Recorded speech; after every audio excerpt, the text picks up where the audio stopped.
Let's talk about that feeling of wanting something so badly, it actually starts to hurt. Maybe it's a promotion, maybe it's a relationship you're desperate for, maybe it's just a little bit of financial breathing room or respect from your peers. Desiring good things isn't bad, but how we go about getting them reveals which world we are living in. Listen to how James describes this in chapter 4, verse 2. You desire, but you do not have, so you kill. You covet, but you cannot get what you want, so you quarrel and fight. You do not have because you do not ask God. This is the ultimate conflict of worlds. The world of the flesh operates on a mindset of scarcity.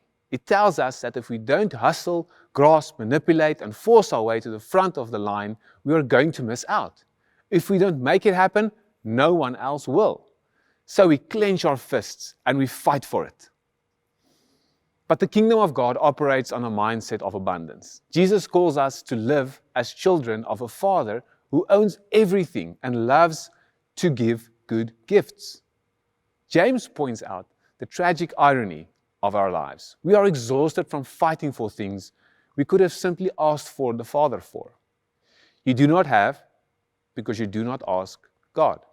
A clenched fist cannot receive anything. Only an open hand can.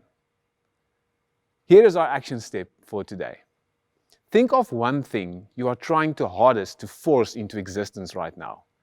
Open your hands physically in front of you and pray this simple prayer. Father, I'm tired of fighting for this on my own. I ask you for it now, but I trust your timing and your answer.